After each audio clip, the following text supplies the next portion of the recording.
On nous a demandé de virer Hanouna, discussion secrète ou complot sur l'avenir de l'animateur? Cyril Hanouna victime d'un complot?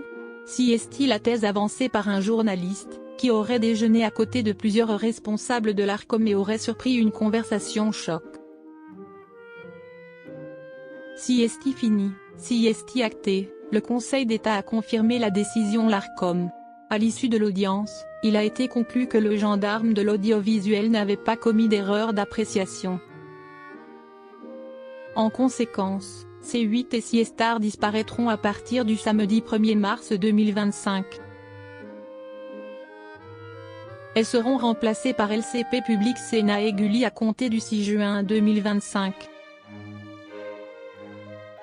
Le jour de cette décision, dans son émission On marche sur la tête, sur Europe 1, Cyril Hanouna a déclaré qu'il s'attendait à cette issue. « Je ne vous cache pas que je n'y croyais pas », a-t-il lancé à l'antenne. Avant cette décision, l'animateur star n'avait cependant cessé de crier à l'injustice. Dans TPMP, il lui est même arrivé de sous-entendre qu'il existait une théorie du complot contre lui. C'est tout à côté, ça va coûter énormément d'argent aux Français. Le mec qui voulait m'éliminer va être énervé, a-t-il par exemple déclaré le 13 février. Et si cette théorie d'apparence saugrenue n'était pas si injustifiée? En tout cas, l'équipe de Cyril est bien décidée à le prouver.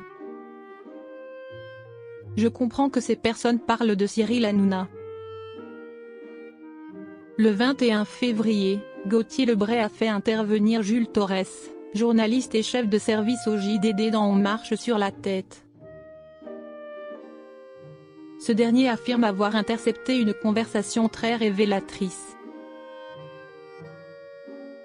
La veille, il a déjeuné dans un restaurant du 15e arrondissement situé à côté d'Europe 1 et du JDD, mais aussi à côté du siège de l'Arcom. Ainsi, il aurait été assis à côté de deux hommes et une femme responsables de l'Arcom. Au micro de Europe 1, il a déclaré vouloir révéler les propos chocs entendus. « Je vais vous raconter mon déjeuner, je n'ai pas l'habitude de le faire. Si est profondément scandaleux. Comme il m'arrive de le faire, je vais déjeuner. J'y suis allé tard, a-t-il commencé. Il a poursuivi en continuant de dévoiler le contexte de la situation. J'étais avec des amis. Je m'assieds.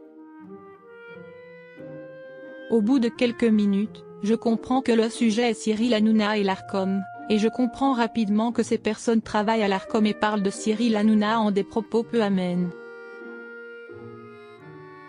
On nous a demandé de virer Cyril Hanouna, on a fait notre boulot. Selon lui, la conversation tournait autour de cette décision très commentée concernant l'arrêt de C8. J'ai consigné quelques brides de cette discussion, a-t-il lancé. Selon lui, lors de cette conversation, un des hommes de l'Arcom aurait dit « Nous, on nous a demandé de virer Hanouna, on a fait notre boulot ».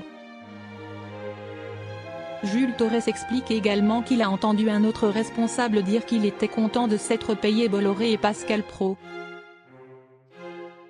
Ce n'étaient pas des insultes, mais ils ont parlé un des termes peu amènes des personnes qui travaillaient pour le groupe Bolloré, a continué de balancer le journaliste.